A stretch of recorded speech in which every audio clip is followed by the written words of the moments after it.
every other revelation outside the revealed will of God in Christ Jesus is not correct. They say one way to succeed is to ask those that have what? Succeeded. If you want to find direction, you ask somebody that has been where you have what? You are going to. You don't ask somebody that has never been there before. So if you want to come out with a first class, who better to ask? Somebody who came out with a first class. And not just any first class. Somebody who came out with a first class in your own university in the same course. I don't know if you get what I'm trying to say. Because if somebody comes out with a first class in engineering and you are in economics, the requirements might be what? Slightly what? Different. But if you came out with the first class in electrical electronics, or you came out with the first class in economics in the same university, and somebody enters the university and the lecturers are still the same, I don't know if you get what I'm trying to say, then that's the best person to ask for. Now, I'm saying this to you. Jesus came from God, and now he has gone back to God. Who else can tell us about who this God is? Who else can reveal God to us? The Father's heart, the Father's will, the Father's mind. Every other revelation outside the revealed will of God in Christ Jesus is not correct. If you want to come out with the first class spiritually, you need to what? Listen to him.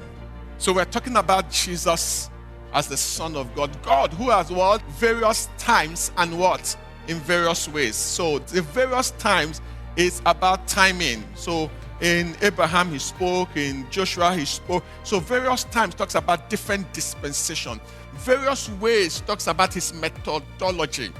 So he says, so God can speak through the wind, God can speak through dreams, God can speak through a burning fire, and the rest in various ways talks about his methodology. So we see that the methodology of God in different dispensation differs. And he says in time past, he spoke to who? The fathers by what? The prophets. Look at the next verse. He says, has in this last days what? Spoken to us. He will not speak again. He has spoken once. He will not speak again. Every revelation that doesn't conform to what God has said in Christ Jesus is a lie. It's the final revelation of God. Has spoken to us. How? By his Son, whom he appointed heir of all things, through whom also what? He made the worlds. Then verse 3 now describes other things. God has spoken to us by his Son. He will not speak again outside the revelation of his Son.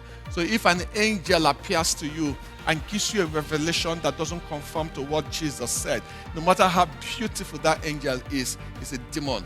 Because the Bible tells us that even Satan and his angels will transform to what? An angel of light. So be careful of somebody who said he got a revelation through an angel that doesn't conform with what God has said in Christ Jesus. It's a demon.